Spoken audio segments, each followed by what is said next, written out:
BHU campus में नया विश्वविद्यालय में ज्वाइनिंग के बाद मेरे कमरे का ताला तोड़ के सामान फेंका गया था। मैंने एक रात उसी बीएचयू कैंपस में एक प्रोफेसर होने की हैसियत के बावजूद हमने वो जातिगत उत्पीड़न झेला है। तो स्वागत करता हूं आप सभी का। मैं इस समय यूपी की राजधानी लखनऊ में हूं और आज बसपा सुप्रीमो ने एक बहुत बड़ी बैठक बुलाई थी। इस बैठक में खास तौर से इंदु चौधरी जी भी पहुंची थी। जानने की कोशिश करेंगे बसपा की क्या रणनीति है 2027 को लेके। इंदु जी बहुत बहुत वेलकम, स्वागत, इस्तकबाल आपका। बहुत बहुत शुक्रिया। क्या बहन जी आजकल कर रही हैं, पता नहीं चल पा रहा है लोगों को, उनके दिल में क्या है, मन में क्या है? बहुजन समाज पार्टी चूड़ी कम खनकाती है, काम ज़्यादा करती है। अच्छा। तमाम पार्टियां जो है चूड़ी ज़्यादा खनकाती है, काम कम करती है। बहुजन समाज पार्टी अपनी रणनीति पे सक्रिय है, लगातार कार्य कर रही है। यही एकलौती ऐसी पार्टी है जो विचारधारा आधारित है और उस विचारधारा पे बहुजन विचारधारा कभी ना मरने वाली विचारधारा है। और उसके पदाधिकारी, तमाम पदाधिकारी जिनको आपने आज देखा भी, ये तमाम पदाधिकारी क्षेत्र में लगातार कार्य कर रहे हैं। और 2027 की रणनीति पे आज माननीय बहन जी का जो दिशा निर्देश हुआ कि 27 में सरकार कैसे बनाई जाए, इसके लिए हम लोगों को गाइड किया गया।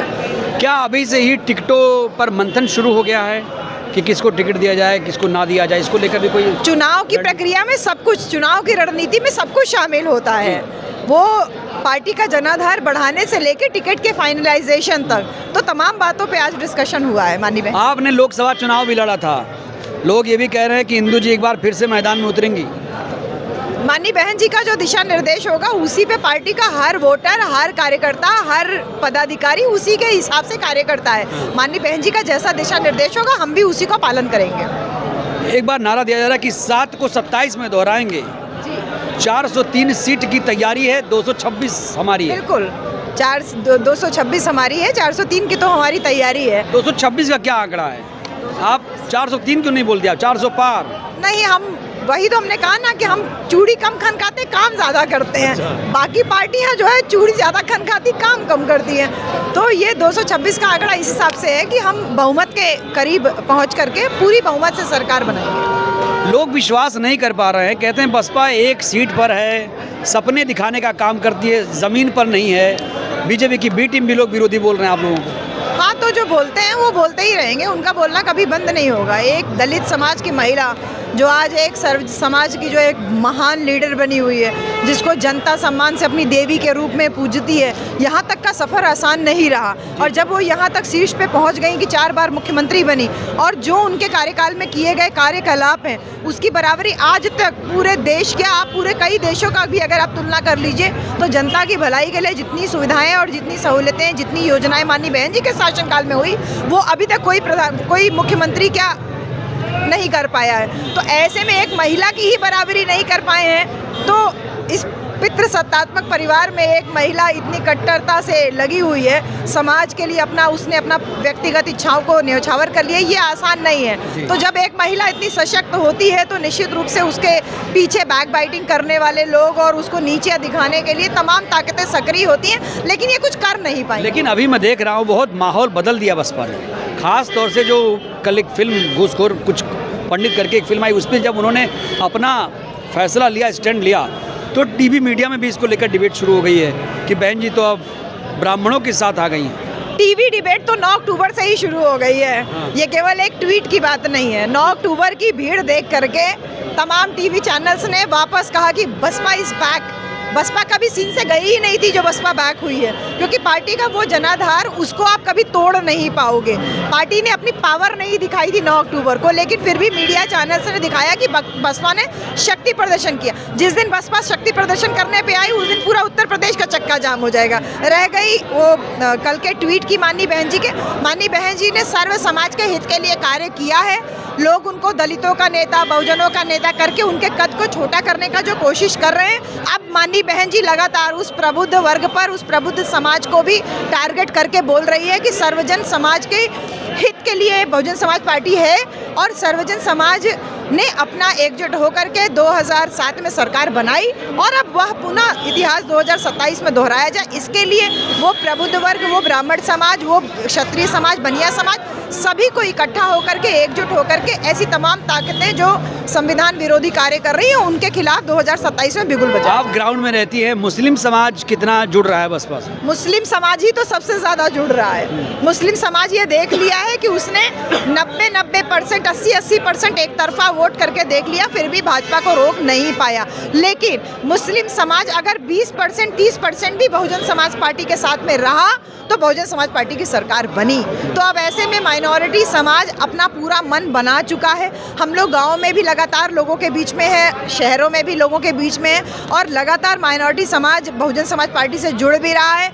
और क्षेत्र में भी ये बातें चर्चा में आ गई हैं कि बहुजन समाज पार्टी इकलौती ऐसी पार्टी है जो कि मुसलमान समाज को सम्मान देने के साथ साथ ऐसी फांसीवादी ताकतों को रोकने में भी सक्षम है। एक मुद्दा बहुत ज़्यादा गर्म है और वो मुद्दा आपसे ही संबंधित है। आप चूँकि प्रोफेसर भी हैं BHU में, जातिवाद को कम करने के लिए, जातीय हिंसा को कम करने के लिए एक कानून लाया गया, एक रेगुलेशन लाया गया UGC, उस पर आपका क्या स्टैंड है? देखिए, भारत का संविधान तो वैसे ही सुरक्षा देता है, लेकिन बड़े बड़े विश्वविद्यालयों में इस प्रकार का जातिगत जो भेदभाव होता है उसके खिलाफ UGC रेगुलेशन जो अभी आया 2026, इसमें SC/ST समाज को तो ये विशेष सहूलियतें पहले से मिली थी। हर विश्वविद्यालय में, कॉलेजेस में SC/ST सेल बनी हुई है, लेकिन इसमें OBC को, माइनॉरिटी को और महिलाओं को जोड़ दिया गया कि किसी भी प्रकार का जातिगत उत्पीड़न होगा तो उसको रोकने के लिए ये UGC रेगुलेशन बना है। इसको सर्व समाज को समझने की ज़रूरत है कि जातिगत उत्पीड़न ना हो, इसके लिए एक SC सेल जैसे बना है वैसे एक OBC सेल बना रहेगा, एक ग्रीवेंस सेल बना रहेगा। तो जो भी शिकायतें होती है उसके निस्तारण में उचित प्रतिनिधित्व के द्वारा उसको दूर किया जाए। लेकिन कुछ लोगों के द्वारा भ्रांतियां फैलाई जा रही है, समाज में वैमनस्यता, विभाजनकारी शक्तियां जो है वो सक्रिय हो गई हैं और विभाजन की राजनीति के तहत उन्होंने सवर्ण बनाम पिछड़े इस लड़ाई को दे दिया है, जबकि ऐसा कुछ नहीं है। जाति भेद हटना चाहिए, ये भारत में रहने वाला हर एक नागरिक चाहता है। और विश्वविद्यालयों में स्पेशली होने वाली जातिगत उत्पीड़न और जातिगत हिंसा, इसको रोकथाम के लिए ये बिल लाया गया। इसको सर्व समाज के लोगों को बैठा करके उनके साथ में एक टेबल टॉक हो जाती तो मुझे लगता है कि इस प्रकार का जो ये अभी जो आया है परिणाम की इस पर रोक लगाने का नौबत आ गया, ये परिणाम नहीं होता इसका। तो आप मानती हैं कि ये जो नियम है लागू हो?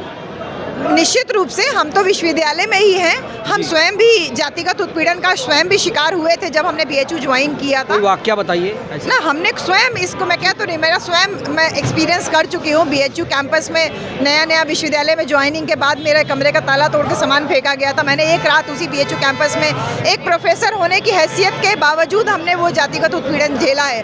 तो स्टूडेंट्स का तो तमाम शिकायतें अक्सर मिलती रहती हैं। यूनिवर्सिटीज़ में प्रोफेसर के साथ भी भेदभाव? अरे ये कोई, आप इतना आश्चर्य वाली कौन सी बात कर रहे हैं? आप आंकड़ा उठा कर देख लीजिए, सभी प्रोफेसर्स कहीं ना कहीं किसी न किसी रूप में जातिगत भेदभाव का शिकार हुए ही हैं, चाहे प्रमोशन उनका डिले किया जाता हो या किसी न किसी का। तो इसमें कोई आश्चर्य वाली बात नहीं, ये ना हो इसके लिए ही UGC ने रेगुलेशन। क्या इंदू जी अभी भी प्रोफेसर ही हैं? जी बिल्कुल, मैं BHU में प्रोफेसर हूँ अभी भी। प्रभाव नहीं पड़ता है काम पर? प्रभाव नहीं पड़ता है क्योंकि हम दो किरदार में आजकल नजर आ रही है। नहीं, दो किरदार क्या है, पार्टी की जो जिम्मेदारियां हैं वो हम पार्टी की जिम्मेदारियां अपना पार्टी के समय पे करते हैं। विश्वविद्यालय के कार्यकलाप का समय है, हम उस समय पर विश्वविद्यालय में अपनी सेवाएं देते हैं। सामंजस्य महिलाओं से ज्यादा कोई नहीं बैठा सकता है। पुरुष नौकरी करता है, थकार के घर में आएगा, मोबाइल चलाएगा, खाएगा पिएगा सोएगा, लेकिन महिला परिवार भी चलाती है, नौकरी भी करती है। और अब जब माननीय बहन जी ने सामाजिक जिम्मेदारी दी है तो हम उसका भी निर्वहन अच्छे से करें। क्या पढ़ाती हैं इंदू जी, जानना चाहूँगा? मैं अंग्रेजी विभाग में प्रोफेसर हूँ। आपकी क्लास में कितने स्टूडेंट हैं? भाई हम बहुत सारे क्लासेस पढ़ाते हैं, बहुत सारे क्लासेस। तो एक क्लास में अमूमन 50 से 60 बच्चे तो रहते ही हैं। आने वाले बच्चे जितने भी रहे, 40, 45, 50 जो भी है। आपकी डिग्री में जान सकता हूँ? PhD किया है मैंने। PhD किया है। प्रधानमंत्री जी डिग्री नहीं बताते हैं? अब उनकी डिग्री आप उनसे पूछिए, मुझसे क्यों पूछ? बताते नहीं, कह रहा हूँ बताते नहीं है। वो आप RTI लगा लो, उनसे पूछ लो, आपके पास तमाम पार्टी के प्रवक्ता होंगे, उनसे आप पूछ लो, मुझसे प्रधानमंत्री जी के बारे में। चलिए आखिरी सवाल, क्या वाकई 27 में इंदू जी चुनाव भी लड़ेंगी? 2027 में बहुजन समाज पार्टी चुनाव लड़ेगी और 2027 में माननीय बहन जी को 5वीं बार मुख्यमंत्री बनाएगी। अच्छा, क्या बहन जी भी चुनाव लड़ेंगी? किसी सीट से MLC बनेंगी? बहुजन समाज पार्टी चुनाव लड़ेगी। बहुजन समाज पार्टी का एक कार्यकर्ता चुनाव लड़ेगा। बहुजन समाज पार्टी का एक पदाधिकारी चुनाव लड़ेगा, क्योंकि हमने अपनी माननीय बहन जी को 27 में मुख्यमंत्री बनाना है। बहुत बहुत धन्यवाद। तो ये है इंदू चौधरी जी, दो किरदार अदा कर रही है, प्रोफेसर भी है और बसपा की नेता भी हैं, खास तौर से बसपा में बहुत ज़्यादा सक्रिय हैं। और आज जब बैठक हुई तो वो भी लखनऊ आई हैं, लखनऊ में इस बैठक में शामिल हुई हैं। ये बातचीत आपको कैसी लगी, राय दीजिएगा। धन्यवाद।